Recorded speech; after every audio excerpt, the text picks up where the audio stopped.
True Buddhas make offerings of various pure flowers, flower garlands of music, anointing oils, manifesting, light, and fragrant incense. I make offerings to them of fine garments, perfume, and purple, poured high as moon meadow and orange in the most beautiful way. I visualize the highest and most extensive offerings and offer them with great faith to all Buddhas. I prostrate to Buddhas and make offerings to them following the deeds of the great Bodhisattva Samantabhadra. I confess to you, Buddhas, whatever negative actions I have committed due to the power of anger, desire, and ignorance. I rejoice in the merit of our Buddhas and the 10 directions of the great Bodhisattvas and the Pakika Buddhas. Those who have attained Aharaship, those who have entered the path of Aharaship and all other beings. I recourse to all great protectors and Buddhas to turn the highest way of Dharma as the light, dispelling the darkness of beings in the 10 directions, leading them gradually to the enlightened state. I supplicate those Buddhas intending to pass into Parinirvana to living long for as many eons as they are atoms of the earth in order to benefit all beings. Whatever merit I have gathered through prostrations, offerings, confession, rejoicing, beseeching, and praying for the sake of enlightenment of all sentient beings, all this I dedicate. The ground is sprinkled with scented water and strewed with flowers. It is adorned with Meru, the spring mountain, the four continents, and the sun and the moon. As Buddha fare offer it, may all sentient beings attain the happiness of Buddha first. To the lamas who possess the Tirikayas, I offer the altar inner and the sacred offerings.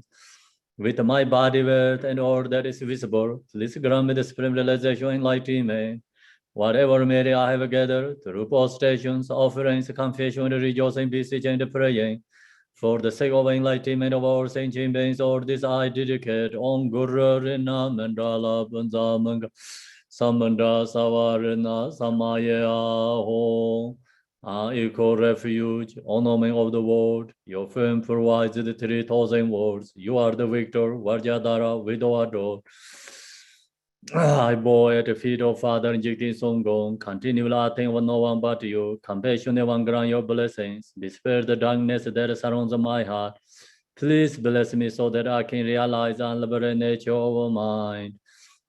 Please turn the way of the Dharma of the two vehicles and their combination according to disposition and likewise the mental capacity of sentient beings. Go to Majishiri.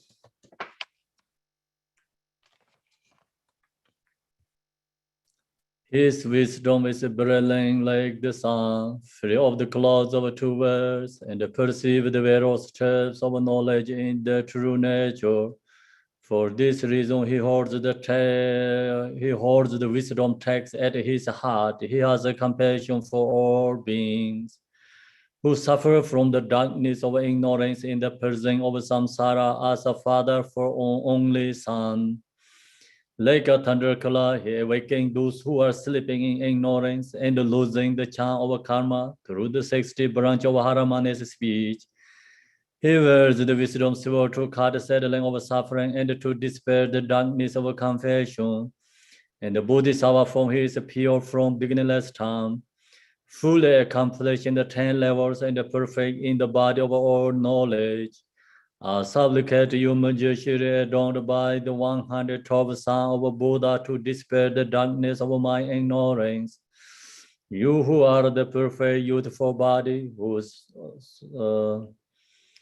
Om Arapazanade, Om Arapazanade, Om Arapazanade, Om Arapazanade, Om Arapazanade, Om Arapazanade, Om Arapazanade, Om Arapazanade, Om Wangeshwaramo, Om Wangeshwaramo, Om Wangeshwaramo. You who are the perfect youthful body, whose flame of wisdom blazes, and dispel the darkness of worldly ignorance, I prostrate before you and praise you, Manjushri. Tamge doje jaje reisen rong yinje ado deje bongjomba serje lembo dawara jibeke shaje jarbe jala zorwande jagara benje bulai kadenje Pemain jone galan den rong me da da lano zimbe ganon ze orjen Rinpoche lai zorwain de dojen janjen de lo narodang marba me lai jije gambo ba pamo rubai jarwain di gongbe Kaju lama nam lai zorwain de rome jije yenje bodang ni te som sanje genje ngo ni rang sem jige ngo som dong zebe zawe lame jala zorwan de.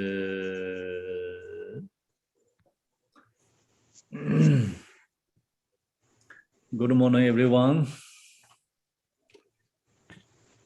Thank you for coming for the teaching.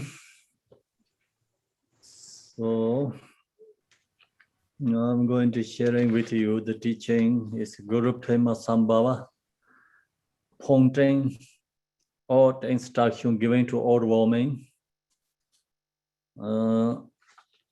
Have a root text and commentary. So I'm sharing with you go through with the commentary. This commentary is very short. So yesterday I shared with you the information about the commentary is the 2013. I shared this teaching. So that time we have a translator, and after did the transcription. So that's the I sharing with you to follow the commentary. Then this teaching, so follow the 3 different levels. First, second, and the third. So first is like if you purify fixation to outer object, then naturally appearance are liberated in their own place. So that is the first section. Yesterday we talked already that section.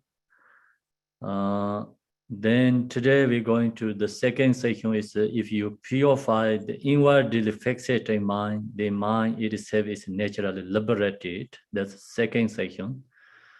Third section is when a clear light, luminosity shines forth and you recognize the true nature of your own mind. Then you have recognized awareness itself as a mind of enlightenment. So that's the last section. This teaching is followed by 3 levels. Usually we share the ground, path, and the result. So this is also Pema Sambhava when he shared with the old woman, he used these 3 different methods she can realize and she can liberate. So practice follow this way. They always has different method sharing the teaching. So Pema Sambhava, he mean essence is the same, but sharing the using method is a little bit different ways to introducing her natural mind. So then main point yesterday the Pema Sambhava told when he shared this teaching, so that teaching, when you're going to hear this teaching and the practice, you must have to have a devotion. So devotion to Guru, devotion to the Yadam deity, and that helps you get blessing. And you recognize your own nature. That is the more kind of the preliminary practice for this practice, this teaching. So during the Pema Sambhava time, we don't have this Tibetan, uncommon preliminary practice. So 100,000 post stations, 100,000 mandala offerings, 100,000 Guru Yoga, 100,000 refuge, 100,000 Vajrasattva practice.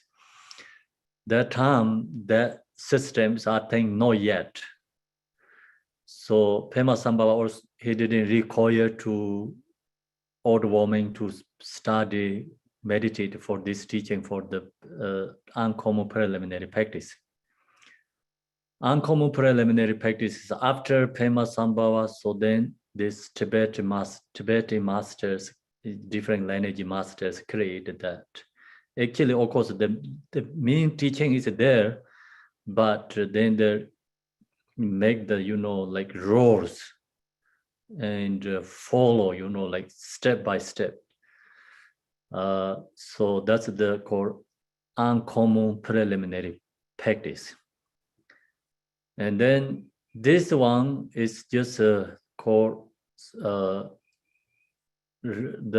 basic preliminary practice is devotion. Long as you have devotion, you have opportunity to receive this teaching.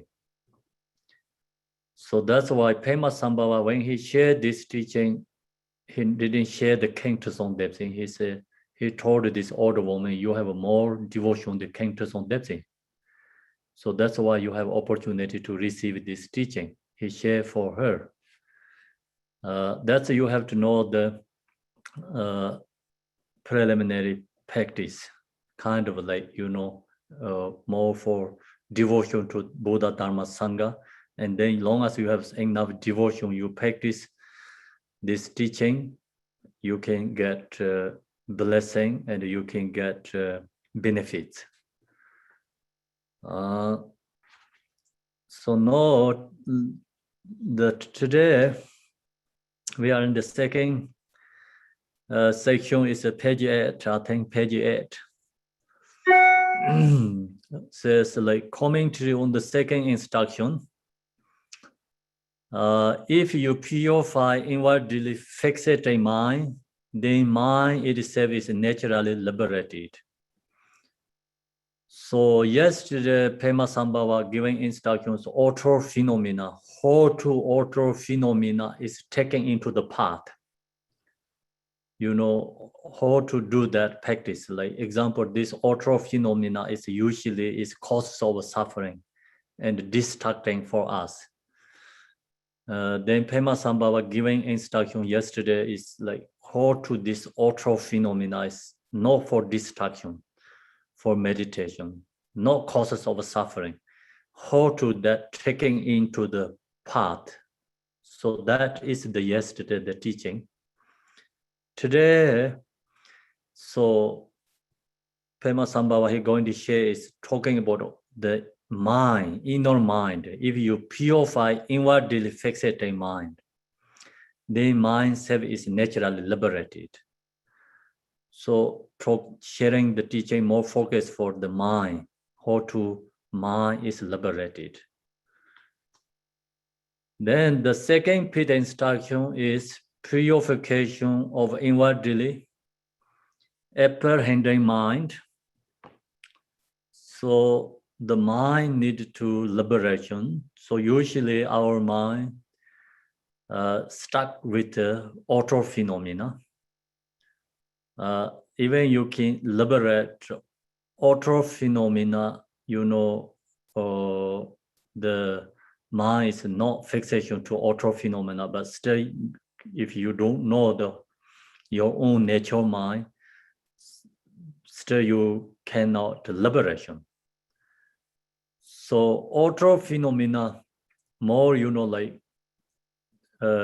is kind of basic teaching. They have many different levels, actually, different method using how to mind is not attached to the object. So we can meditate impermanent. That also really helps your mind is not attached to the auto phenomena. And then you know how to meditate emptiness, of course, interdependent. Then that really helps, like also not attached to mind is auto phenomena. Mind is not stuck with the auto phenomena. Then that takes longer time, but use this Pema Sambhava method is short way. Just you know how to use all these phenomena arising from the mind. And long you recognize that, then you use like generation stage, usually we meditate generation stage. practice yidam deity. So impure this phenomena is transformed to the pure perception. Then that also helps no longer attached to the object phenomena. So yesterday Pema Sambhava sharing is like more joking way. This all phenomena, whatever seeing is recognized, is is not exist there inherently. So all is arise from mind. This all auto phenomena arise from our mind and dissolve into the. Long as you control your mind, this all auto phenomena is not distracting for your practice. So this auto phenomena no problem for your meditation. That is called Maha Mudra Dzogchen instruction. Recognize all this auto phenomena is arising from our mind, dissolve into our mind, purify into our natural state. So that helps no longer attached to the object. Then this second instruction, so Peter instruction is the purification of inwardly imperhending mind. The purify of the inwardly fixating mind is referring to the liberation of awareness itself. So mind needs liberation. Mind not stuck with our thoughts and emotions. So we have to purify means actually inwardly fixating mind is our emotion. We cannot stuck with our emotion. Mind is referring to the liberation of awareness itself. So all the emotions, thoughts dissolve into the awareness itself. Arise thoughts, emotion also, our mind. So dissolve back into also in the mind. So yesterday I shared with you that all these waves is come from ocean and dissolve back to the ocean. So like that, our thoughts, emotion arise from our mind, but then it's dissolved back into the nature. So long as you dissolve back into the nature, so that is called liberation.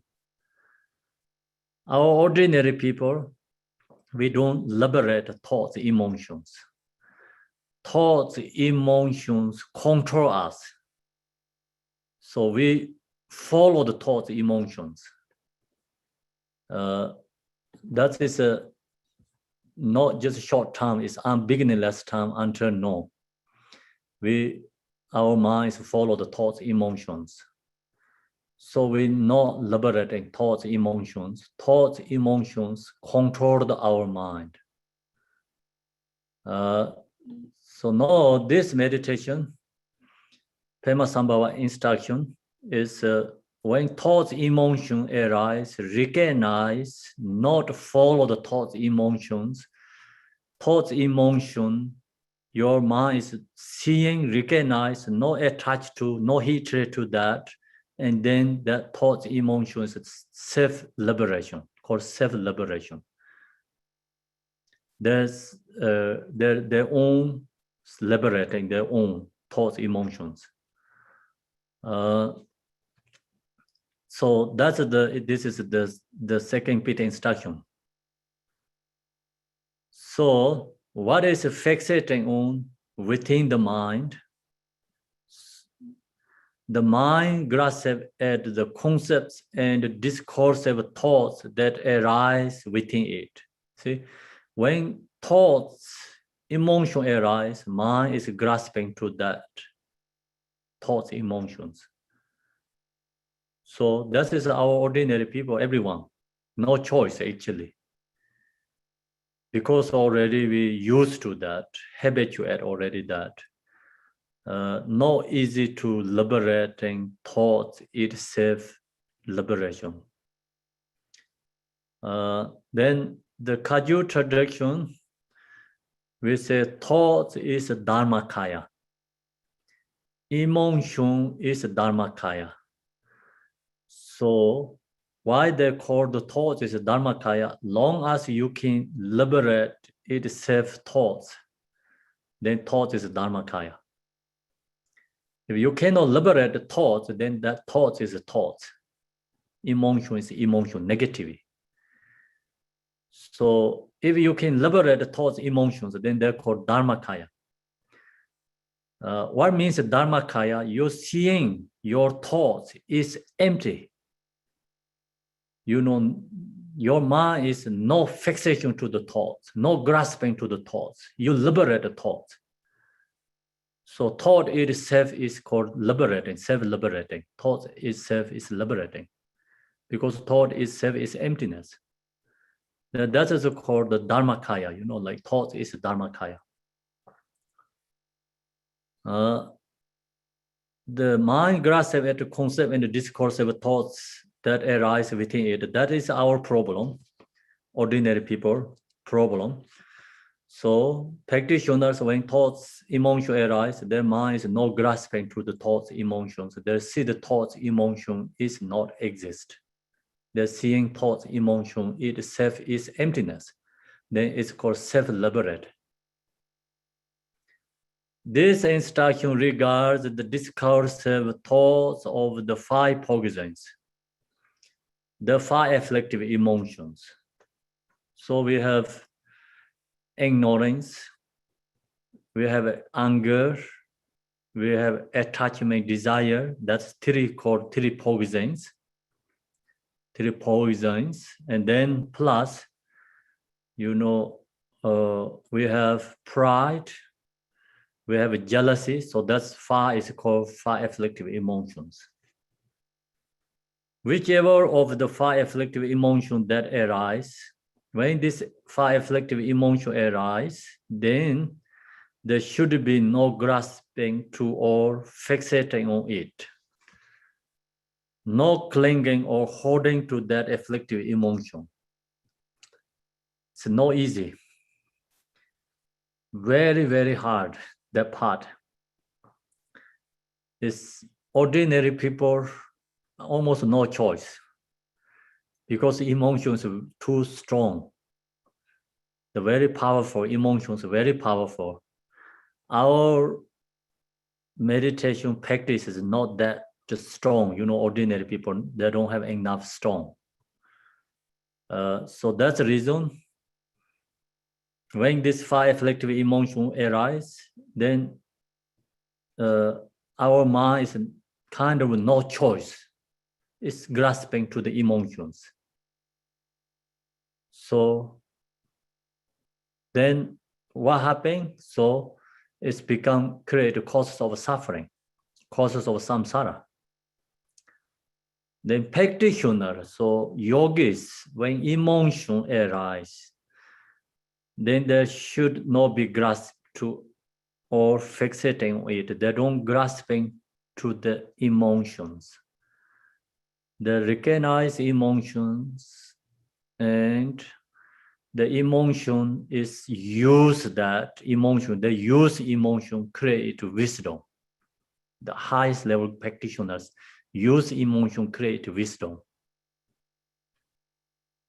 Then if not that kind of levels, then they recognize maybe the beginner practitioners, of course, they stop the emotion, thought emotion, try to stop, not let arise in the mind, stop.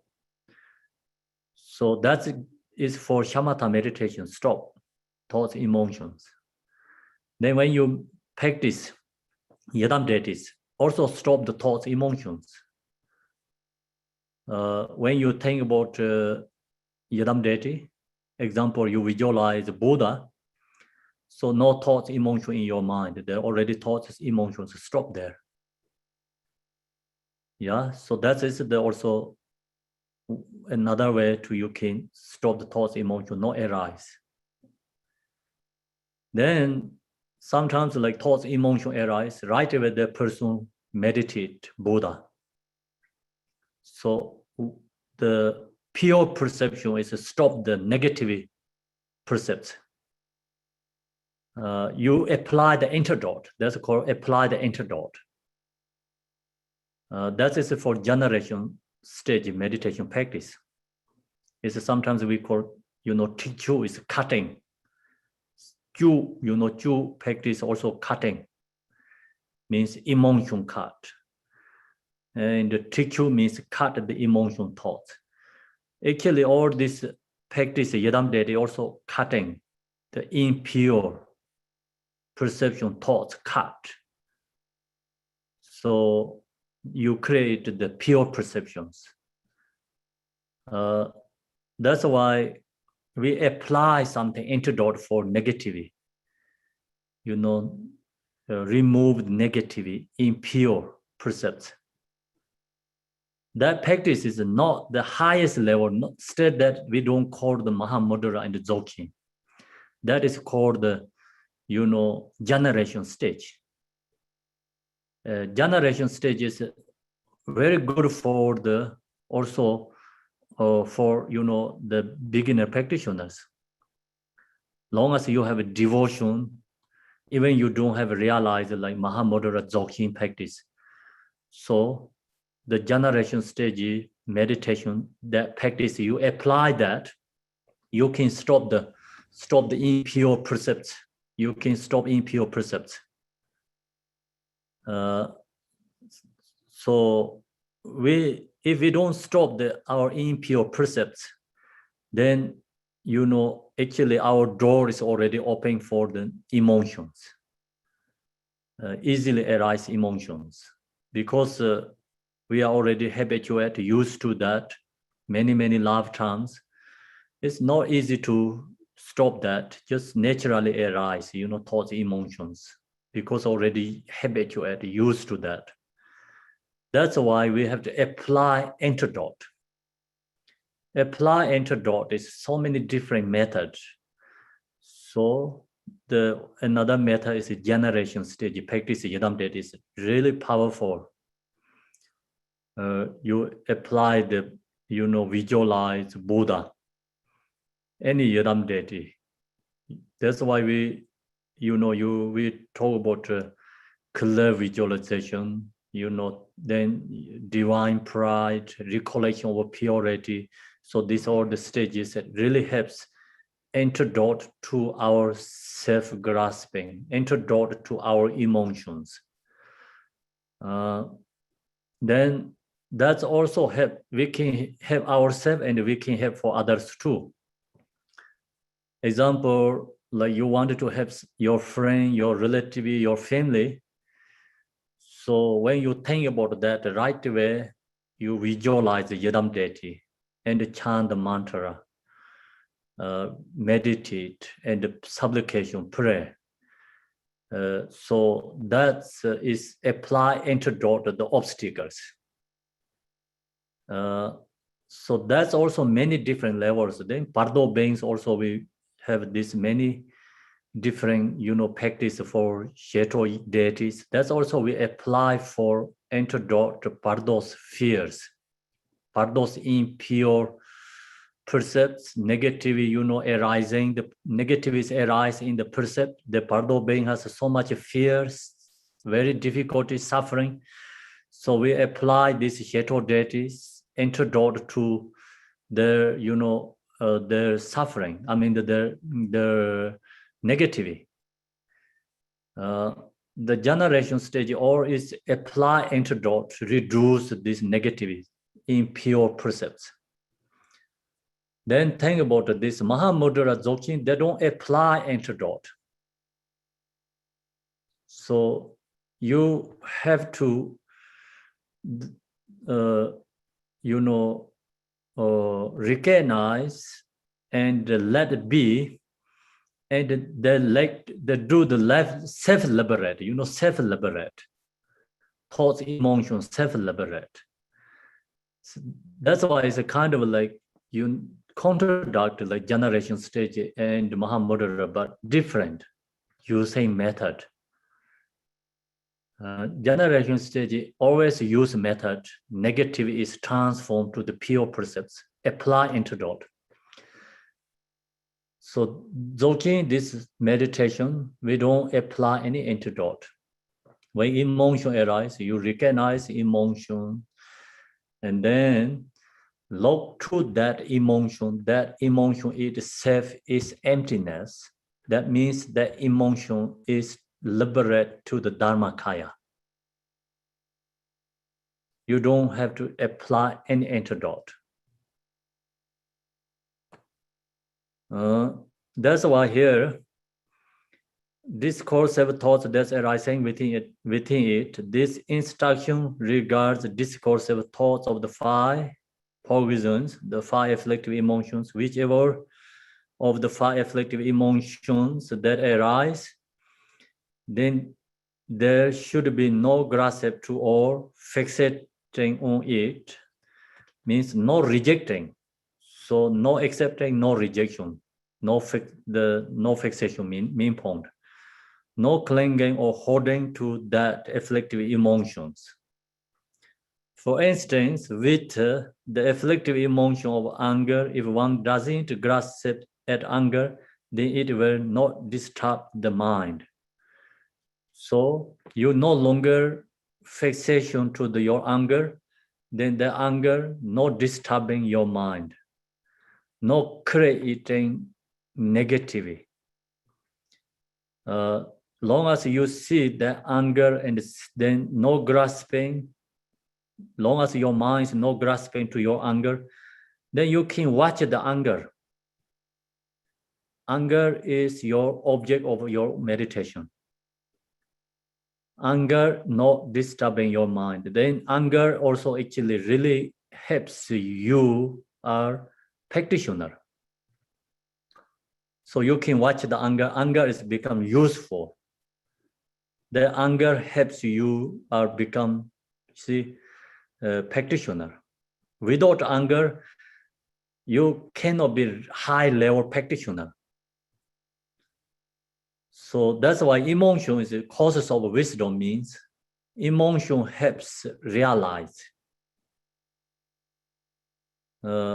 Emotion helps our, growing our qualities and the practice. So emotions are causes of wisdom. Anger will not have the power to disturb the mind if one does not grasp at the emotion or follow after it. The emotion no power to create causes of suffering. Emotion no power to disturb you. So long as your mind is not grasping to the emotions. So this is like beautiful words, but really hard to use this way practice. That's what we know. That's why we are still stuck samsara.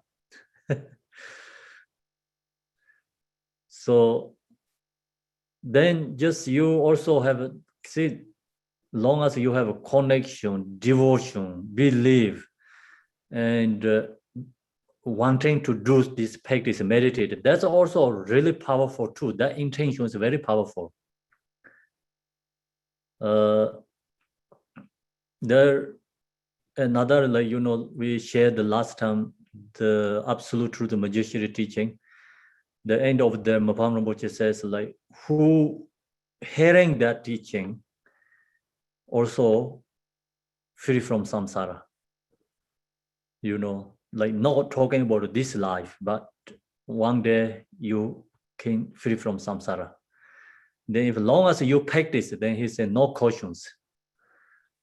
So long as you practice, so that means long as we heard these teachings, we practice, we can liberate, maybe in this life, in the part of future lives. It's no cautions. So no dropped. So right now, we really hard to put that is our practice, but you hearing this often and often, your mind bring often, you use your mind for bring this instruction into your mind.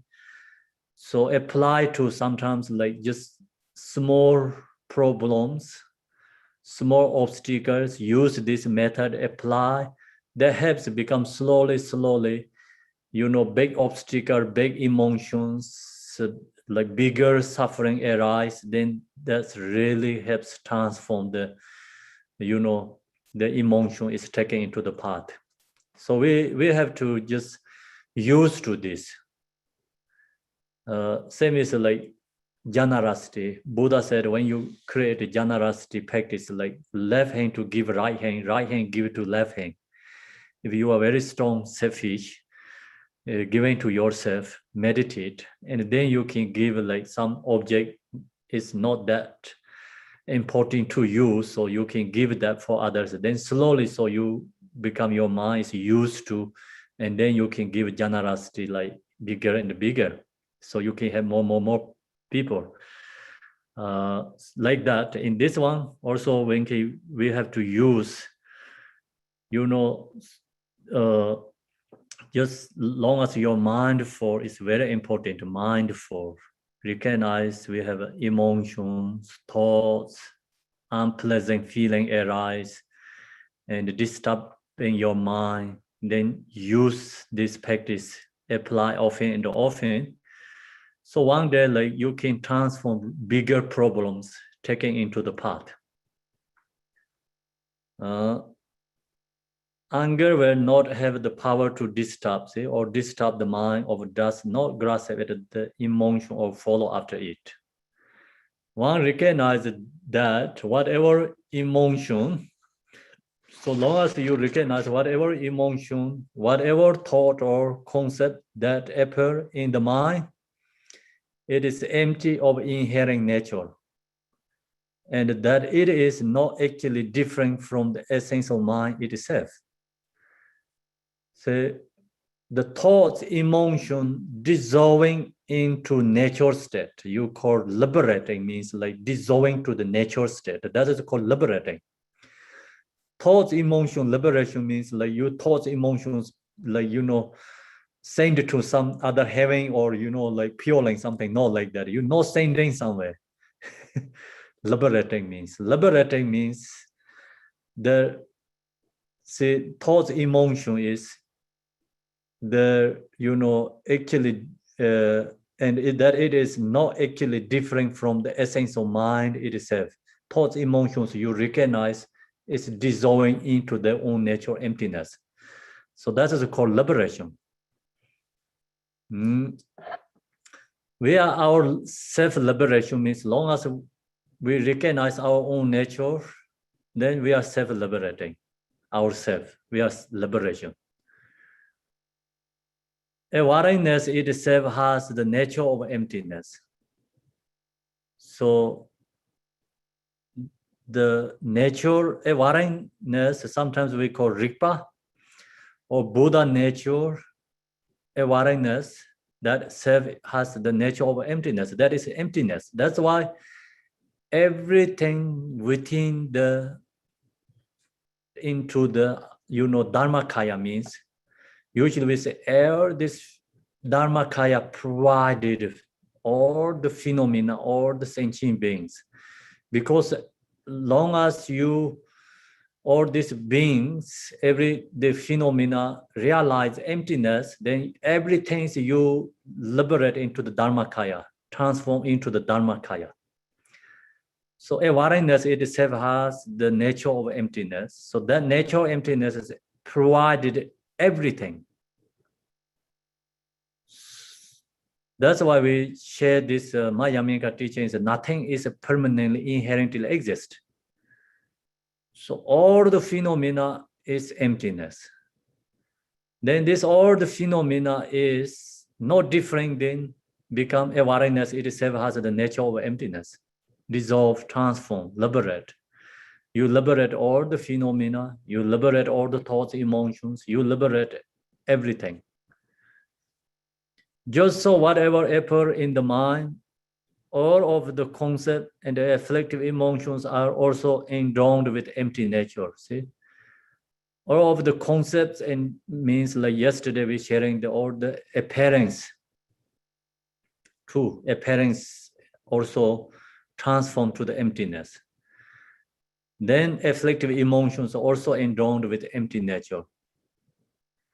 They themselves are not other than empty nature. Therefore, there is nothing to grasp at whatsoever. Or is emptiness, no any other than emptiness. So when you read the Heart Sutra, form is empty, emptiness is form, form is no other than emptiness, emptiness is no other than form. Then same is the sound, same is the feeling, percept, conscious, everything. So far aggregates, or is emptiness, no other than emptiness. In the case when there is no grasping, when there is no follow after thoughts and emotions, then there arise from the empty ground of awareness and dissolve back into the empty ground of awareness. That is called self-liberation, arising from the empty and dissolve back into the empty ground. When thoughts, emotion arise, long as you recognize, then if you have the power, or you can watch the thoughts, emotions, their emotion is rootless, groundless, itself is empty. Then the emotion, you can see its empty nature, emptiness, then emotion is transformed, dissolved into the emptiness. Emotion then arise from the empty ground of awareness and dissolve back into the empty ground of awareness. Just like waves on the surface of the ocean has many waves, but the waves are not different than the ocean. The wave arise out of the ocean and are of the same nature of the ocean itself. So that is an example. Or this waves come from ocean, dissolve back into the ocean. Wave is the same as thoughts. Ocean is the same as our mind. So thoughts, emotions arising from the mind, but dissolving back into the mind. But then you analyze, use the investigate, then not really source and come from, no any source, no cause there. Just temporarily all condition comes arising, but then dissolving back into the ocean. So ocean always don't have a wave. Some ocean very calm, sometimes ocean is very rough. So many waves, wave is so strong. Sometimes this wave is all gone. Ocean is very calm. So that means ocean not always produce waves like permanently. That's also depending the weather connections, many altered circumstances, many there conditions. So like that, then weather conditions like become change, is this wave is become very strong, arise from the ocean. So our mind is empty, calm, peace, but the condition, our condition, circumstances like many cause connections arise, then emotions arise. So then that time we don't recognize. We follow the emotions, thoughts. Then we are stuck with the emotion and the thoughts. The meditators recognize the thoughts, emotion is no ground, no source, is dissolving back into the empty nature. They dissolve back into the ocean without disturbing the waves, water of the ocean in any way. The nature of the ocean never changes as a result of this arising and dissolution. So the ocean has waves, it comes very strong, arise, that doesn't change the ocean. Ocean is the same. So we have thoughts, emotions. Our nature is never change, always the same. The example is. So the same is also the clouds, fogs arise in the sky space, dissolve into again the space. They're like that. They're not affection to the sun. This emotion thoughts not affected into our nature. In the depths of the ocean, it is the same. It never changes as a result of the waves. In the same way, we have all of these waves of awareness that appear as thoughts and afflictive emotions. When we understand the true nature of those thoughts and emotions, when we know their nature to be that of emptiness, then they cannot do any harm to the mind. So meditators recognize that all thoughts, emotions, emptiness, they cannot any harm to the mind. They cannot create any defilement to awareness itself. Therefore, the afflictive emotion and the discursive thoughts are purified. They are liberated in their own place.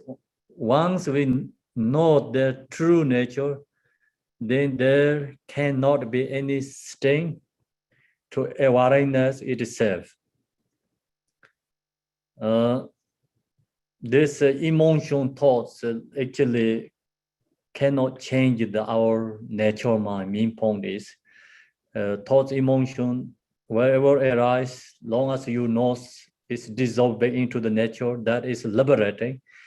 Even we cannot liberate our thoughts, emotions, but thoughts, emotions actually never remove our, affected to our nature.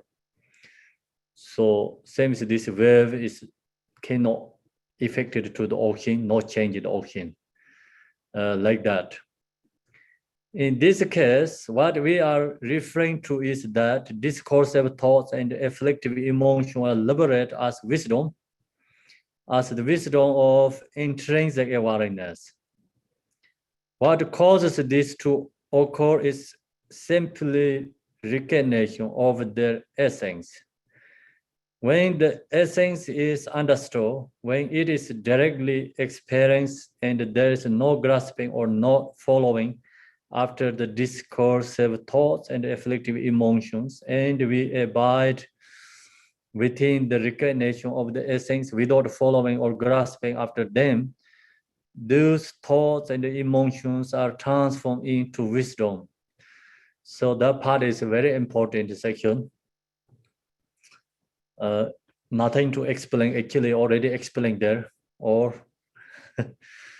so thoughts, emotion, whatever arise, no grasping, no follow that, then you can, these thoughts, emotions, not disturb our mind. Thoughts, emotions, we can liberate into the wisdom. That section is actually I share many times, when we share the Genje Maha Mudra and perfection of wisdom in Jushiri. So that's exactly just the same thing, almost the same words, same meaning, no difference. When we use this method practice, just meditators cannot put effort, The effort is when you are into the meditation, really you are into watching your mind, that time you cannot put effort. So you have to understand that also. We don't put effort means, like, of course, like preparation, we need to put effort. Preparation. Without effort, you cannot get into the meditation. So then preparation, you put effort, but in the meditation, let go everything. Let go positive, negative, both. So really you are in the meditation, Maha Mudra, you cannot chant mantra, you cannot visualize, even you cannot speak prayers, anything. Just let go everything, like body, speech, mind, effort, everything, let go. So then you are in the nature, watching your own mind, be in the natural state, much ever you can. So during that time, then, when thoughts, emotion arise, not apply any antidote. So just you recognize you recognize you have thoughts, emotion arising. Use your mind for awareness. Recognize thoughts, emotion arise. Then you really, when you use meditate during that time, thoughts, emotions arise. Not same is the usually thoughts, emotion arise. When you not meditate, thoughts, emotion arise. Of course, really powerful thoughts, emotions. When you meditate in the nature, if that time thoughts, emotion arise, thoughts, emotions not that powerful. So you recognize and kind of like you are separate from the thoughts, emotions. Usually you are, thoughts, emotions not separate. You are stuck with thoughts, emotions. Like same is like someone falling into the very dangerous river, rough, rushing, like stuck inside there. You don't know how to swim. It's very dangerous. You're stuck there. You don't see anything. You don't recognize. So you are stuck with that in the water. That kind is usually our thoughts, emotions.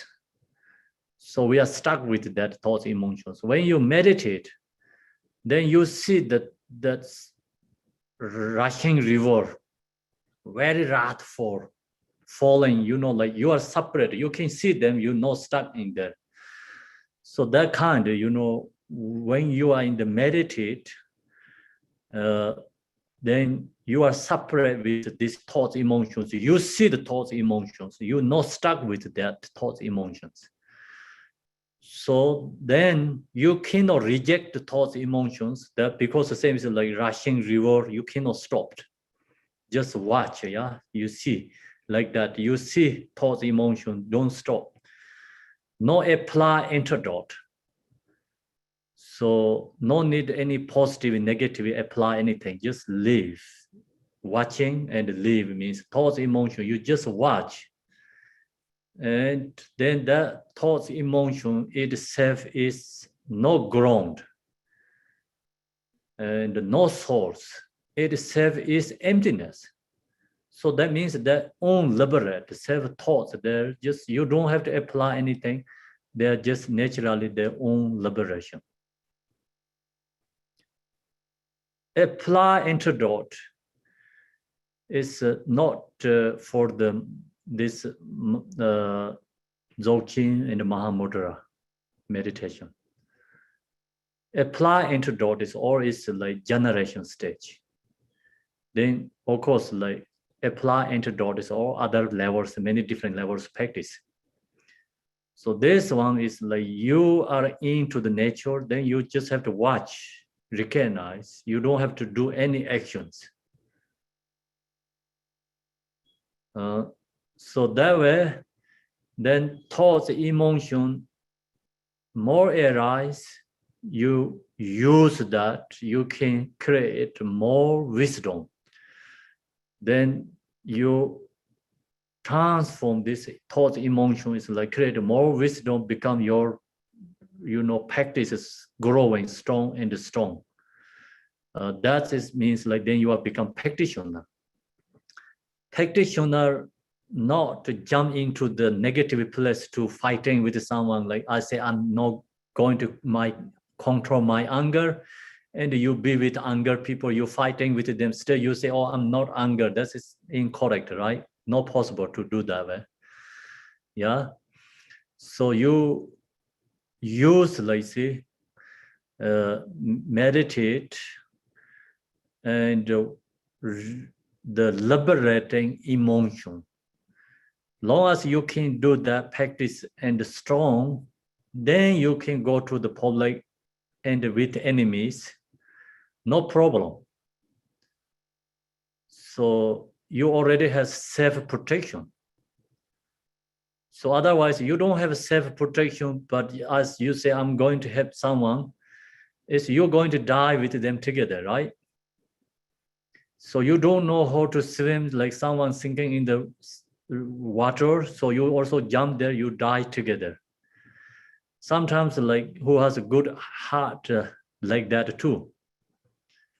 The good heart, you die good heart, you reborn to the higher realms. That is not dropped. So, but you not really become liberation. You're not going to Buddhahood. If you die like good intention, you save someone, then future your life is not reborn to the lower realms. That's also have many examples. Like one mother has a daughter that went to the cross of the river, then this river, so strong, and the boat are, falling into the river. Mother think only my daughter safe. I die is okay. I want she is safe. Daughter think my mother is wanted to save. So then anyway, both die. Both are reborn to the heaven. So that is like kindness, mind, power of kind. But that kindness power is, you don't have self-protection there, right? And also that practice is reborn to the higher realms, not free from the samsara and the Buddhahood. So no, you use this practice and often, and then one day you're maybe recognize can control your emotions. So all your activity, you have mindful awareness, whatever you're doing. Even you eat, you have a mindful awareness. Your eating is taking into the meditation. Eating meditation. So long as you have then this practice when you're walking. So you walking meditation, you recognize your, what is situation arising in the mind. You recognize. So you have a mindful.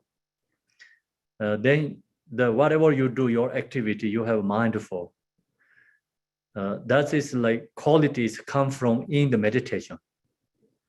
In meditation, it's become you used to strong and strong. Come back to post meditation, your activity or is changed.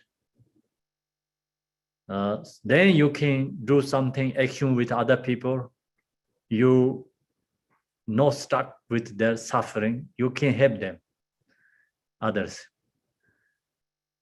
So that's why this is like, say, it's not for easy for the ordinary people, but if long as you used to practice, also we cannot say easy, sometimes really easy.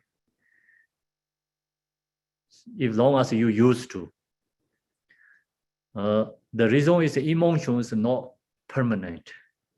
Emotion is emptiness. Emotion is delusion. So that's why long as you apply this practice, you can change, transform. That's not dropped. Then, in this case, where we are so create development awareness, therefore the afflictive emotion, dissolved thoughts are purified, they are liberated in their own place. Once we know their true nature, then there cannot be any sting to awareness itself.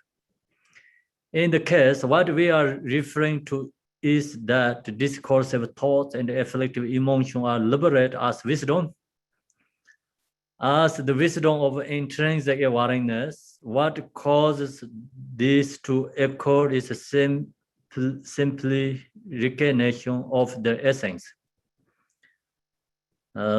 When the essence is understood, when it is directly experienced and there is no grasping or no following after the discursive thoughts and afflictive emotions, and we abide within the recognition of the essence without following or grasping after them.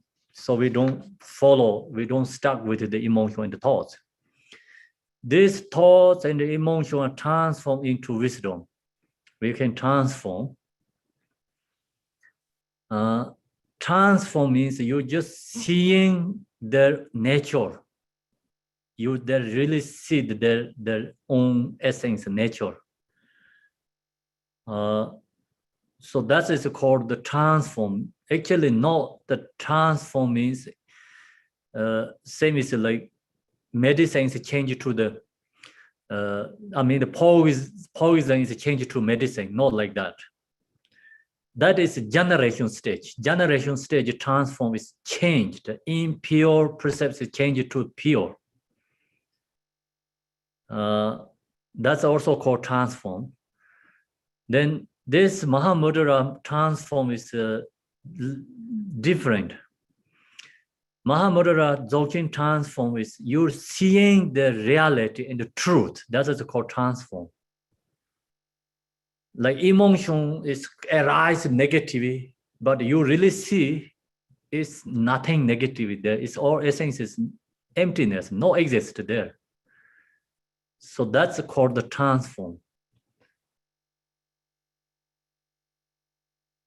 Difference, then generation stage. Generation stage, we always say transform is impure percept is transformed to the pure percept. We create a pure percept. Poison is transformed to the medicine. So that's why I shared another teaching in the learning Buddhism. They have 3 yanas teachings. So I use the examples what these 3 yanas how to transforming. Its example is a poison tree. The poison tree in the yard, someone's yard, in the house, like kind of their own yard. So the people really scared and nervous because they have the example, the family has many kids. They think, oh, these kids anyway, some reasons mistakenly, get poison, eat, like because in the yard has a poison tree. So then the family is really scared of poison, wanted to get rid of poison. So then they're digging out the tree and take out all the root. Then no one goes place that throw away. They may be in the digging in the ground and put into the ground somewhere. No one can eat. No one can get. So get rid of. So that is like the basic teaching. We say like basic teaching, Theravada tradition follow like all the 4 basic teachings. Monk and the nuns roles also follow like that. Get rid of emotions. Really scared, nervous emotions. We think all emotion going to get us. So same is like snake in your bed. Really scared emotions. So get rid of. Yeah. Then the Mahayana practice is same is the more courage people use the method. So the knows like, okay, we have a poison tree in the yard. It's not great. Then they say, you don't have scared that much. You just take down, and you don't have to digging all the ground. Pouring hot water top there is dry up whole tree, not going to growing again. You don't have to digging or the root. To use a method. So pouring hot water, cut the poison tree and then put hot water in the tree's roots. Then all roots is dry up, so you don't have to digging. They use the method, and the not that hardship, not that scared. The same as the first level. So that is called Mahayana, and who use the love and the compassion practice. It's use a method to remove the emotions. Then Vajrayana is same as the doctor. So the doctor comes, they say, oh, I need this tree because this poison tree, I can use that and can make medicine. So that's called transform. Vajrayana practice is transform. Poison is transformed into the practice for pure percept. Impure is transformed to the pure percept. The Vajrayana is like more better kind of like method. Doctor has more method, use the poison tree and create medicine. So he say, I need this. Yeah, they don't have to get rid out. Can use impure this. We don't have to get rid of impure percept, or it's visualize pure percept. That's why all auto universe is visualize Buddha's pure lane, inner sentient beings is Buddha. Yeah. Then this case is the same as the called peacock. So the poison is in there.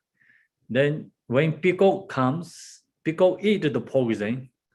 So become peacock is more powerful. His like shining, all his color like peacock's like feather is become more shining.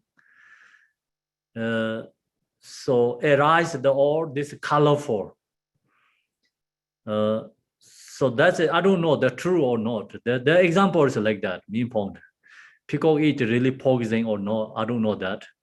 So the example, peacock eat the poison, then peacock liberated all the colors. So like that, and the Maha Mudra Dzogchen practitioners, you know, the use these emotions is arise wisdom. So see, in just we already talked there, you know, all this thoughts, emotion is transformed to the wisdom. And that thoughts, emotions, causes of wisdom. So you're going to make the fire and you need firewood. So firewood is become fire. So that emotion, thoughts itself is wisdom. So think about the firewood and fire is not different. Firewood itself is become fire. So thoughts, emotion itself is become wisdom. That is the called Maha Mudra Dzogchen meditation. The different levels. Then actually just no one except negative emotion there. See, poison, everyone get rid out, but different use, different method, you know, poison changed. So that followed by depending the levels, you know, the capacity levels. So like that, you know, these teachings or the yanas follow like that. Then no contradiction teachings, no contradiction. Emotions are transformed into wisdom. They are liberated as pre-motor wisdom or persisting awareness. Therefore, liberation and pro-motor wisdom are I don't know what was synonymous, yeah. Liberation and the pro-motor wisdom are same meaning. They are the same thing because the liberation itself is wisdom. When this occurs, it is said to be like entering into an island of gold. If you arrive at a golden island, then everything there is gold. There is no ordinary earth or stone to be found there. So that is the example. Someone get a golden island, so everything is gold, like that. Someone who can use like this way, practice meditation, everything is empty nature, dharmakaya. Nothing is negative in there. Everything is all wisdom become. Similarly, when one recognizes the empty essence, then there is nothing but wisdom. Everything is wisdom. When one recognizes the empty essence, then there is nothing but wisdom. There is no potential for defilement or obscuration. Because understand the empty essence liberates everything. Everything simply becomes the nature of wisdom, meaning that there is no longer any trace of the conceptual mind, of discursive thoughts or afflictive emotions. Then we don't have any negativity like impure thoughts. What doesn't mean that discursive thoughts and afflictive emotion did not arise, but that grasping or the incorrect perception that perceive them to be truly existing does not attend them. Therefore, it is not discursive or conceptual thoughts that causes karma or that become an accumulation of karma. In that way, there is no karma creating discursive thoughts to be found at all. Because the empty essence is seeing, for as long as the empty essence is seeing, then there's no fixation, then there's no karma created. Therefore, thoughts are liberated. All thoughts, whatever arise in the mind, become the nature of wisdom. So you have more thoughts, more emotion, it's become more practitioner. In this kind of teaching, see, if long as you knows how to practice, the anger person, emotion person is very good. They can use that easily arise wisdom. So Jigten Songgon said, the ignorance is worse than any other emotions. 6 realms, worse is the animal realms. The emotions, worse is the ignorance. So this actually the main point is, you see, sir, long as we have ignorance, we cannot recognize what we're doing. Not possible to transform. Create emotions, become transformed to the wisdom.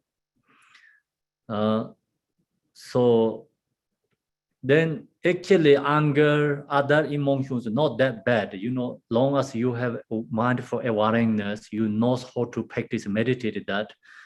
So you can easily, that emotion is transformed to the wisdom, taken into the wisdom.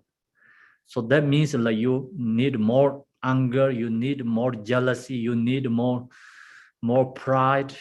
So no need ignorance. Ignorance, we don't recognize what we have.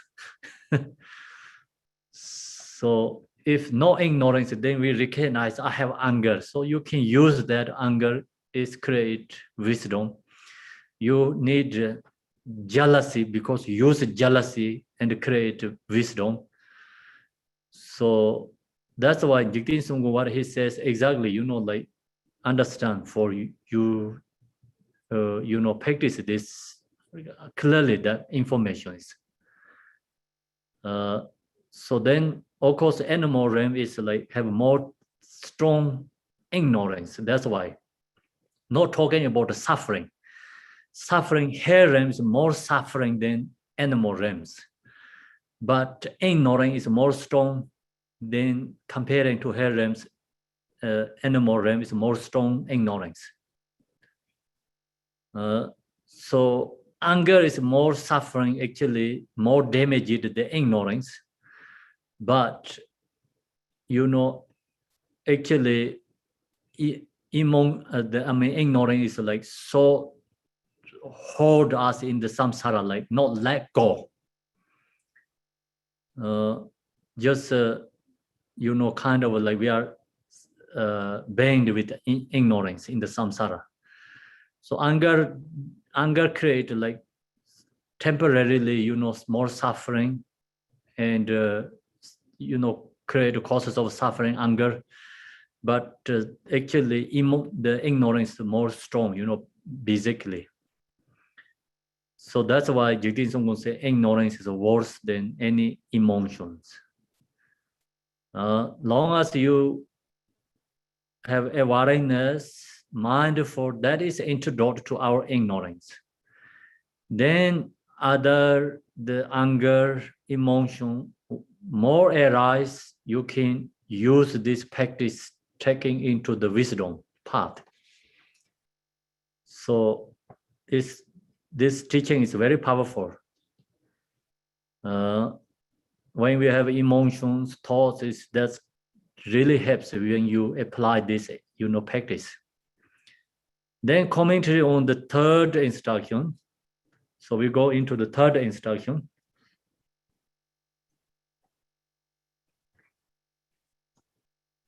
When clear light, luminosity shines forth and you recognize the true nature of your own mind, then you have recognized awareness itself as the mind of enlightenment. Next is the third pit instruction regarding the way to meditate or to practice. The clear light. This pit instruction is regarding the abiding of the mind itself, the true abide of awareness. The first instruction is with regards to the outer object or the outwardly apparent object and appearances. So that's the first instruction. If one does not grasp at appearances, then the appearances are purified. The second pit instruction regards the perfection of mind itself by overcoming the fixation to that which is inwardly apparent in the mind, the discursive thoughts and afflictive emotions. So that is the second instruction we talked already. More focus on the thoughts and the emotion. The third is in instruction to be used during the time of practice. It regards the abiding of awareness itself. So now this one, instruction for the regarding, awareness itself. So mind, when you meditate, so you can have a different kind of experience. Then, so that how to taking into the path. So that is this last instruction, I think. Establishing the faultless, stingless essence as the true abiding of awareness. So that is our Buddha nature, mind nature. The true nature of mind itself, true nature of mind itself is no emotions, no thoughts there. Mind has the nature of clarity or luminosity. Then that mind is stingless, also is clear, empty, the present awareness. The true nature of mind itself. That's actually explaining the mind nature. Mind has the nature of clarity or luminosity. However, that luminosity or clarity is empty in essence. So no nothingness is clear and awareness. Not permanent, it is emptiness. So that's why it's hard to, this nature mind is used, described, very hard to describe, because beyond our, thoughts and words, our mind is just like dualistic. Whatever we use, the words is dualistic percepts. That's why very hard to explain the nature mind. So empty essence, empty aspects, and the clarity, luminosity aspects, awareness aspects. So all these aspects nature mind has. Then empty aspects, think about when you investigate, you cannot find because empty aspects. Yeah, then we say, oh, mind is not exist. That's also not true because awareness, clarity aspects. Yeah, clear is also not same as a rainbow light. Then we think, okay, rainbow is like empty, clear. Okay, like that. Mind nature is like that. Not like that because awareness. Yeah. So that's all different aspects mind nature has. That's why it's hard to explain. Whatever way explain is not really you get the essence of the mind. Just use these instructions, you kind of like, you get something, your create your mind something, understand. Then when you meditate, So you clearly understand what we're talking about. Therefore, it is the union of clarity and emptiness. Then this different aspect is not separate, or this different aspect is become union, inseparable. So that's why Vajrayana teaching, see this Yidam date is used to become symbolized and describe the nature. Yab and Yom union. Yab is become, clarity essence. Yom is empty essence. Union is inseparable essence. So that kind of, the generation stage is called creation stage, like create like aspects, recognize this nature. Therefore, it is the union of clarity and emptiness. Clarity or luminosity manifests as appearances. Then this clarity or luminosity manifests as appearances. See, all appearances come from this clarity, luminosity too. So same as we already put ocean. All these waves come from ocean, dissolve into the ocean. So this all the appearances, thoughts, emotion, all arise from this,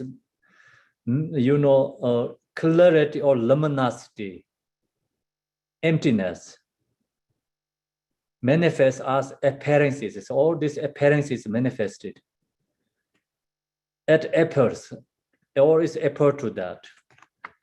So yet the appearances are empty in essence. Then actually this appearance is empty because it arises from the emptiness. We have to dissolve back into the emptiness. If we don't know that, then we're grasping to these appearances. We hold that, we stuck with that, then it's called delusion. So long as we know this appearance is emptiness, then dissolve back to appearance's own nature. We recognize this thoughts, emotions, emptiness, then dissolve back into thoughts, emotions, is transformed into, awareness, luminosity, wisdom, whatever says like name, nature, mind, dissolving back into that nature. So that means then liberated, emotion, thoughts, or liberation. It is the no-draw union of clarity, emptiness. Then one day we dissolve all these thoughts, emotions, appearances, liberate. Then it is the no-draw,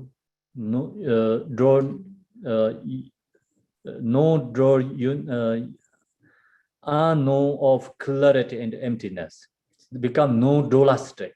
So that time then we have become liberation, Buddha. These are the natural characteristic of intrinsic awareness. So that's explain, many different explain is like nature, the mind nature characteristic of intrinsic awareness. Even though there is the display of awareness as luminosity, it is empty of any inherent nature.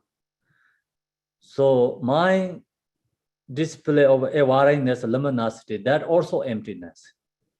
Emptiness is awareness. Awareness itself is emptiness. Luminosity is awareness. Awareness is luminosity. So like that way, just kind of like inseparable, everything. Then thought itself is emptiness. Emptiness itself is thought. So emptiness, it is emotion. Emotion itself is emptiness. Appearance is emptiness. Emptiness is appearances. So we don't recognize the true nature, then we stuck with all the delusions. We grasping to the delusions. it is empty of any inherent nature, that nothing exists permanently there. This is what is maintained in a practice. When you meditate, then we have to maintain our awareness, empty nature. So this third is more, maintaining our practice.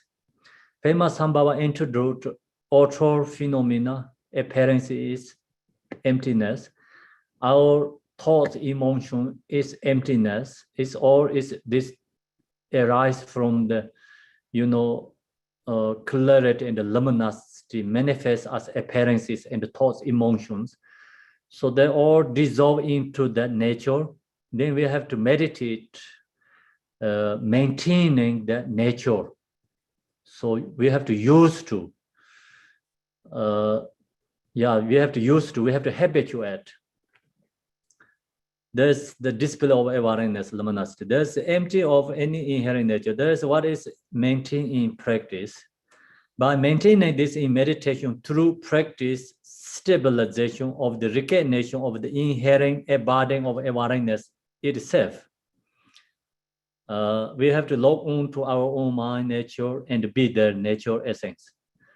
Then there are the temporary experience of bliss, clarity, and non-thought. So when you maintain your meditation, you get this experience. When you meditate, you get this experience.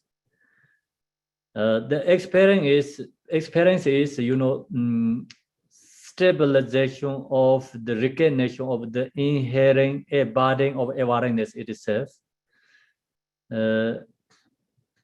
So then there are the temporary experience of bliss. When your mind becomes stable and not follow the thoughts, emotions, embodying, also if awareness self, then there are the three temporary experience. This is generally experience. Then of course the individually has different experience. This general experience is of bliss. So some really joy and feel bliss, happy. That kind of experience arises. That is not actually Maha Mudra and the Dzogchen. So that is just temporary experience. There here says temporary experiences, not permanent experiences. So who stuck with that, then that cannot go beyond that. Stuck with that, you cannot realize the Maha Mudra. So that's why when bliss arises, no attached to that, no hatred to that. Same is like no accepting, no rejecting, just recognize what you have experienced. Rejecting means you don't want. Accepting means you attach to that. Bliss, you attach to. Then what we have to do, liberate, is recognize, not attach to that. Then you can go beyond in that. If you attach to that, then you stuck with that. Clarity is, some people meditate, everything is bright light, clear. So this is like same as the sun shines, like many sun shining, like that kind of really light, bright light. Maybe kind of we have a light to, that kind of thing have experience. So that's also, we cannot attach to that, cannot hatred to that, recognize and liberate. And no thought, then some, no any thoughts. Mind is become stable and no thoughts. You can stay like 1 day, 2 days, but kind of feeling is like just short term, no any thought. This some people, I heard many people, not many, just I heard some stories like about this non-thought. So in Tibet, not too long ago, I know the area, the one nun and her brother, they are stay in the normal kind of somewhere. Then she, the nun, drawing, I think doing this meditations usually. So her brother is going to another place, have to come back. So he went to another place. Her sister actually they created the tsamba, created tsamba, and tsamba they created that time is like baked to stone, and then you have to grind the barley grind, and it comes the tsamba out. So then she doing that, and he left. So she pulling in that one, and then she holding like that. And when he come back, I think next day she just holding like that. Then he told her, "What are you doing?" So she said, "You know when there? Yes, I told you going there, so you know when there." So her feeling is just that moments. But actually he went to already the place and come back, but next day actually still she's there like that. So that kind, I think it's not taught. So some people like stuck like that too. That's also not many people happening like that, but some happening like that. Then when we meditate, just even you get like no any thoughts, you think, "Oh, I realize Maha Mudra," still they say not yet. Just don't attach to that. And it kept going, kept going. Minpong kept going. When bliss arise, still kept going, don't stop. And that is not Maha Mudra. That is temporary bliss. So clarity also temporary, your experience kept going. Then this no any thoughts, also temporary. Still we have to keep going. So no attached to that. Same is like when you drive the car, you see the beautiful house, beautiful rivers, mountains. You have to keep going, you know where you have to go. That is experience. Like when you meditate, you get different kind of experience. So that is generally experience, but individually has different experience. Whatever experience arises, no attached to that. Mean point, you have to keep going, practice.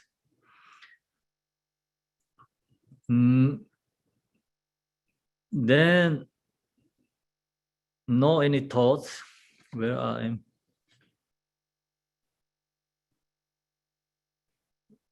Okay, so when there is no grasping these three temporary experience, then it become completely perfected meditation. If there is grasping, then one falls into error or fault. In this way, all phenomena are no other than the display of pro-moral wisdom of pristine awareness. One must recognize this pristine awareness for oneself.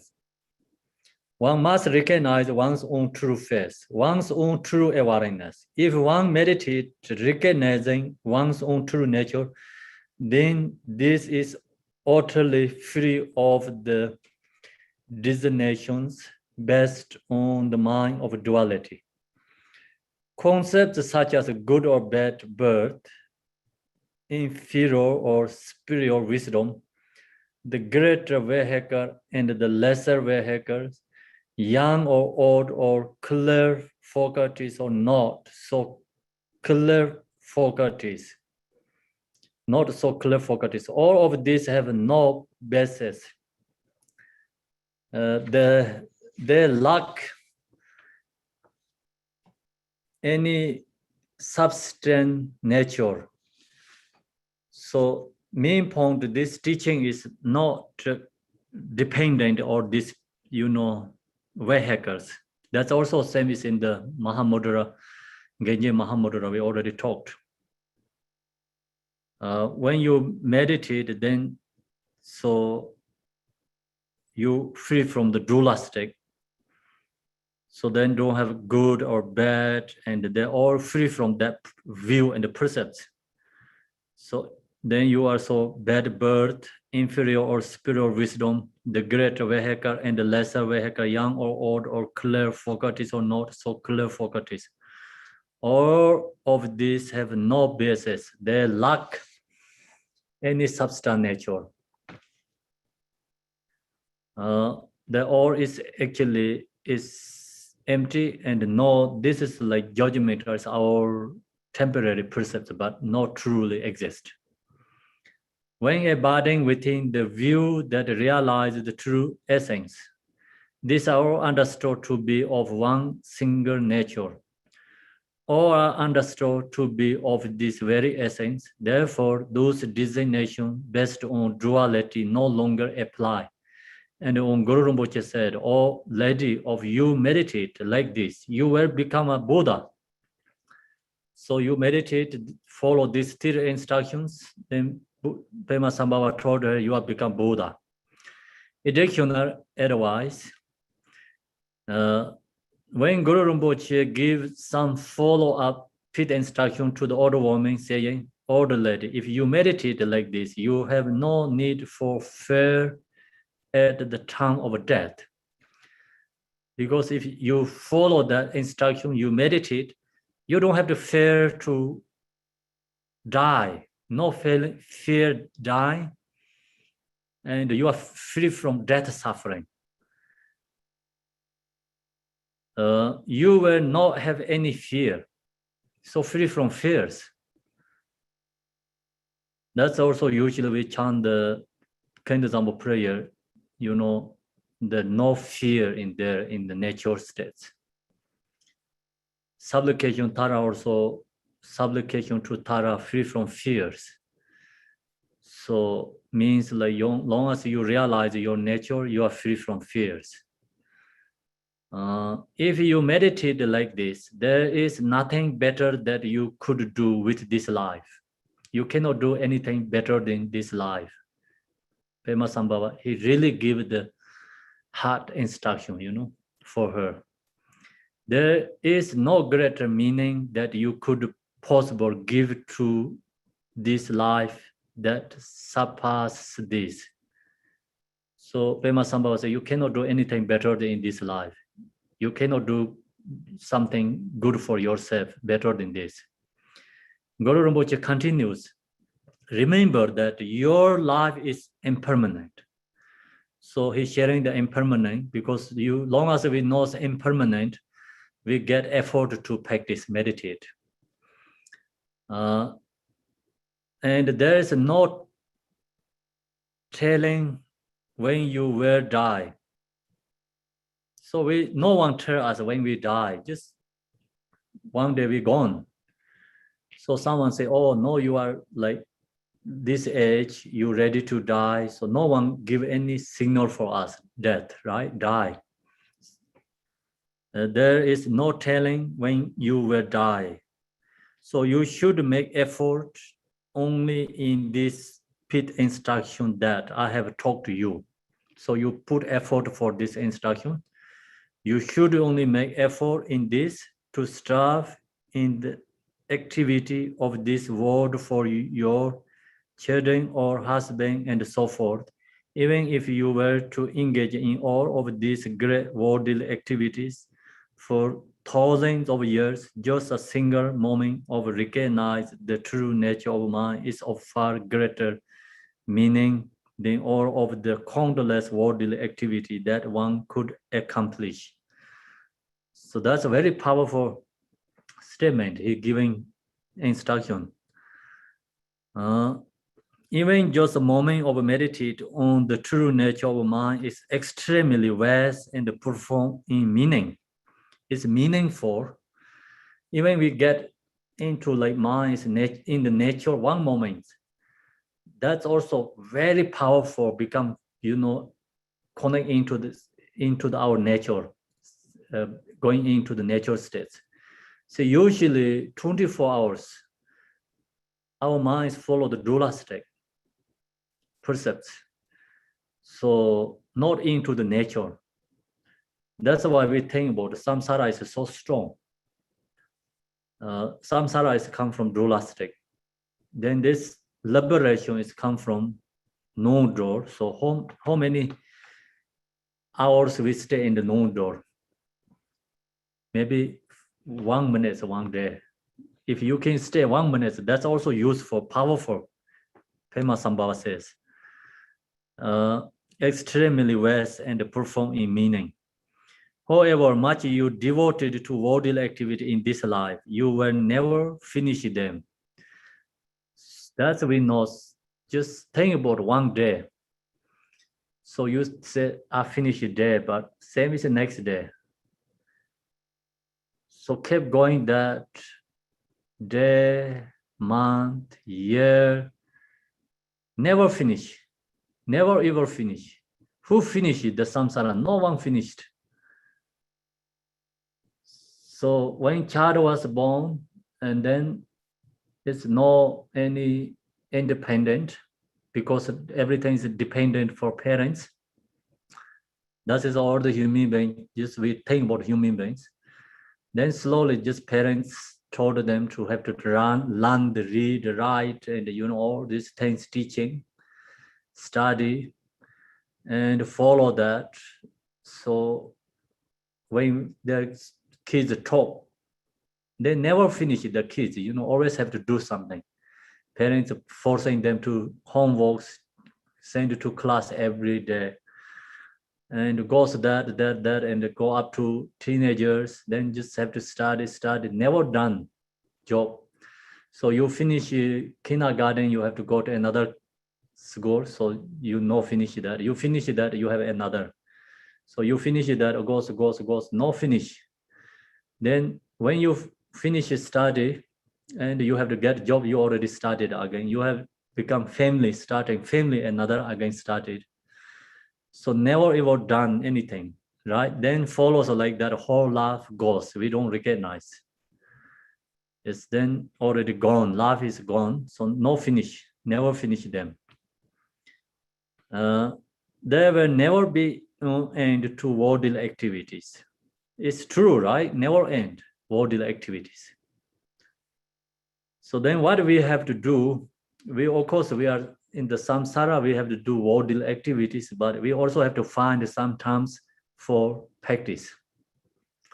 Not 100% put effort for worldly everything. So think about it, we have 24 hours, maybe at least like 1 hour for put practice Dharma every day. Then that is also great comparing to nothing, So chant prayers, practice like many different levels, meditate, doing something, that's also good too. Then you can increase in the time. So if like 50-50, then you are really great. We can say we are practitioner, 50-50. So we're not doing much, but then still sometimes people blame the spiritual part. I did something, no happiness. Why? Yeah. I pray for Buddha. That doesn't help me. What happened? So that is the no any patience. Think about it, like 24 hours. So you just pray like couple of minutes, then happening something, then everyone is become Buddha. Right? That is like not possible to happening right away something for you. Just take time. Have to be, even you have to 50-50. Then you say, okay, I did 50% put practice. Then no happening. Then you say, why is no happening? Otherwise, you doing like maybe 5%, 2%, 1% cannot blend for spiritual. Because other hand, negative is so strong in that. So negativity is overcome to the spiritual positivity, then how can positivity have happening something easily? So that's why no matter how much you strive to finish your worldly activity, there is always something that needs attending to. So whatever we do, never finish, always something happening. As long as you try to finish all of your worldly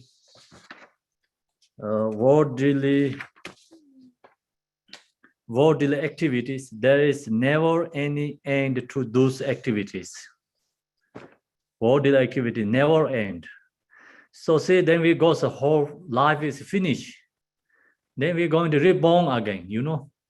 So continue again, never finished. Kept going like samsara, eons. There is never any end to those activities. Continue, Guru Rinpoche instruct giving. Give up all worldly activity and simply focus on the pit instruction of mind. So Pema Sambhava told this old woman, give up everything. Focus this pit instruction of the mind. If you practice according to this pit instruction for the rest of your life, then old lady, you will have no fear at the time of death. So that's he give a guarantee, you know, Pema Sambhava. So it's not for old lady, he give for the instruction for us too. So he said, if you practice this your life, you no fear for death. So that's he 100% he make sure. Pema Sambhava, yeah.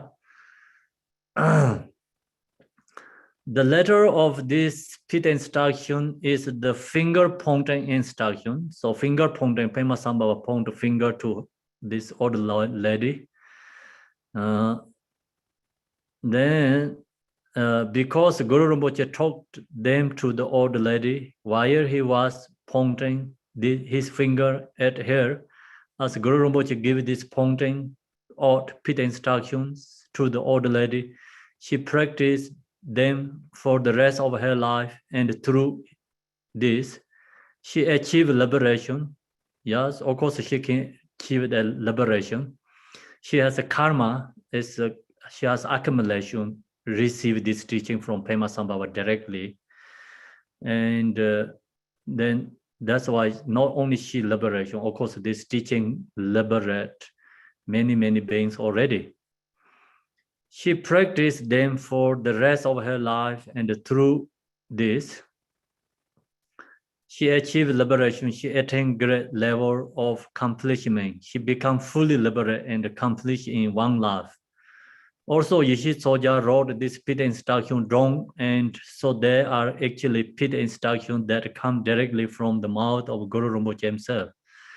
Then the Yishi Soja wrote wrong, the Pema Sambhava sharing the teaching for the old woman. It's come from directly his mouth, you know, directly come from from him. The summary of the three instructions. It is very important to understand the three key points that are taught in this very conscious pit instruction. The first pit instruction point, or the whatever or what appearing object there are, they cannot bend the mind in and of themselves. It is not actually the outer appearances that harm, but it is the mind that grasps and become attached to those appearances. That is true, you know, like this appearance is no problem. The grasping attachment is problem. So our home, friend, relatives, enemies, no problem, but our fixation, grasping is problem. You know, heat-related attachment is problem. The mind that grasp means like anger to the enemies, you know, attached to our relatives. That is called grasp. At the outer object is the source of harm. It is the fixation that is binding, not the appearances themselves. If there is no fixation on the outwardly appearing objects, then their appearances are liberated. Outer appearances are self-liberated upon arising. In summary, the instruction is to abandon fixation and attachment to outwardly appearing objects. That's a good instruction. So when you have difficulty with the problem, your jobs, your family, relatives, other enemies, you know, so dependent like author, object, use this instruction, cultivate, meditate. Then the second, you know, like this is like when emotion, thoughts arise, your mind, use this instruction. The second bit instruction is regard the mind that grasp at that which appear inwardly. When thoughts and the emotion arise from the mind, one recognize their empty essence or recognize them as the inner expression of awareness itself. One does not grasp onto fixation on them. They are spontaneously liberated in their own place. If they are liberated, then there is no karma that is accumulated. If there is no accumulated of karma, then there is liberation. There is freedom from samsara. When there is a liberation, when their arising of mind are liberated, then they are understood to be what they are in the pure nature, which is the spontaneous display of the two form kayas. All that is in expression of mind is liberated as the nature of Dharmakaya arising from the Dharmakaya. So the arising Dharmakaya to the like Sambhonakaya, Namanakaya. The third instruction point out that whatever experience arises during meditation, so this is like during the meditation, and whatever positive and negative experience arise, we take into the experience into the path. They are empty of inherent nature. Therefore, there is no fixation or attached to the qualities that arise in practice. Being without fixation and attachment, the meditation itself leads to Buddhahood. So tomorrow we engage in the practice. We will all be together doing the practice of Guru Rinpoche. I see. So that's the teaching is finished there.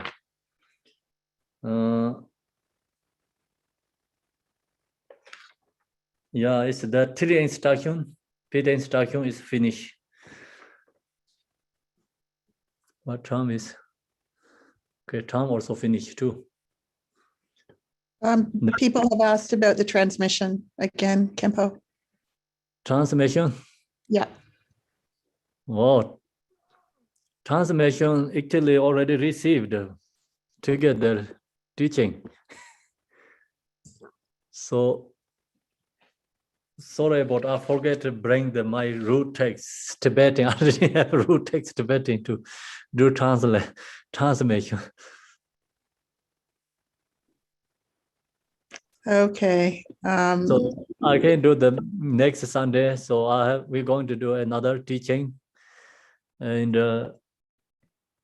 sharing this rest, and also there has Guru Rinpoche's mantra also. I thought I have somewhere in Guru Rinpoche's mantra, so we can use that and sharing next week and with the transmission. Okay, thank you. There's a couple questions. Can you answer them or Yes, I can. Okay, so Ed had a question. How do we recognize the wisdom after afflictive emotions are transformed?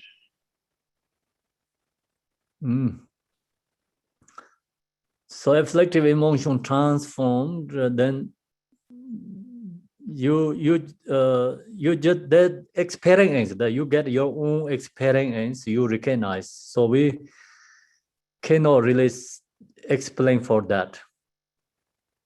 Yeah.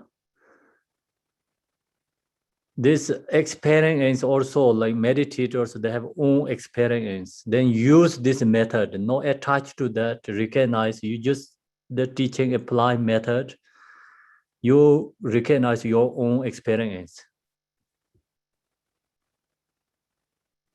Then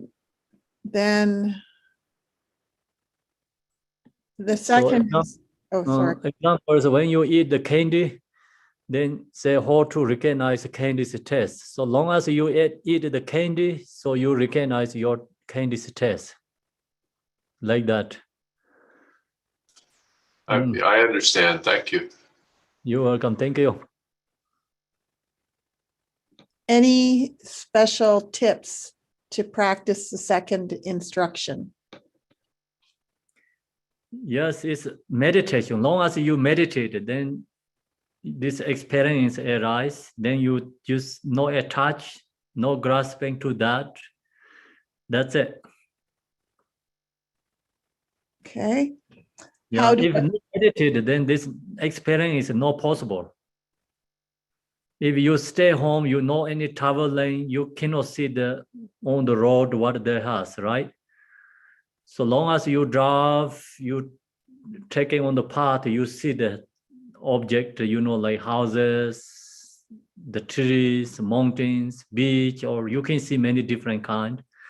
That just let be there, but recognize, don't stop there, just have to go still. Otherwise you cannot get your destination. Don't think about that is my destination. That is not yet still. Okay, so then the next question kind of goes along the destination. How do I recognize the emotion? What should I do? Oh, so it's that's why we have so many different kind of practice. Shamatha is very good for recognize, become your mind stable. Shamatha meditation helps mind stable, relax, and then long as you have mind stable, relax, you recognize.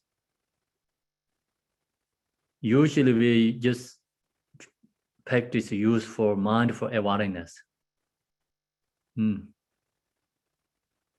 Okay, thank you.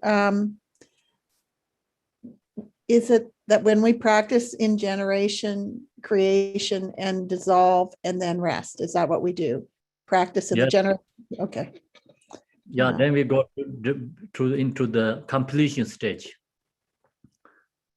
The generation stage, after there has to be dissolution, is going into the completion stage. It's actually Maha Mudra. Okay, thank you. And then someone just asked, Jim asked, are there further pointing out instructions? Further pointing means more than that? Yeah. I can say yes and no both. Yes is yes, because so many more elaborated sharing teaching, but essence is this. See, Pema Sambhava said Buddha has so many teachings. So I share you some essence of that part of teaching. So elaborated, you can share many, like more elaborated. Then we can say yes. No means like this is the essence. That's why just whatever we share is like come back to main point in this. Okay, thank you. Yidam deity, is it the same or similar to Yab Yum? So is Yab Yum, I think, can it be used as a Yidam deity? Yes, Yab and Yom means Yidam deity. Okay. You mentioned that we should not visualize during meditation, but at the end of the text, there are some instructions about visualization.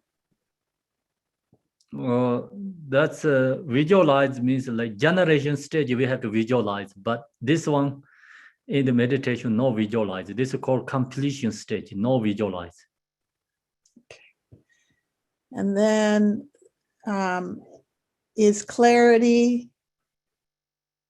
does clarity mean more calm, concentration, focus, and awareness in meditation? Clarity is when you meditate, no subject object, but you recognize your own awareness. So that's called no nothingness. That's called clarity. It's present, always there. Some you recognize. Okay, and I think that's all the questions, unless someone has something they want to ask you. There's okay. Any other questions?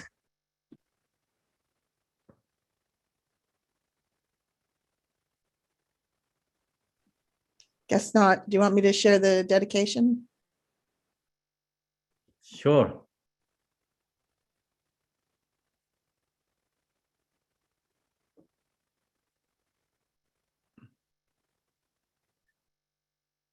Maha, in the center is marvelous Buddha Amitabha, boundless light. On the right side is the Lord of great compassion, and on the left is Vajrapani, the Lord of mindful means, powerful means.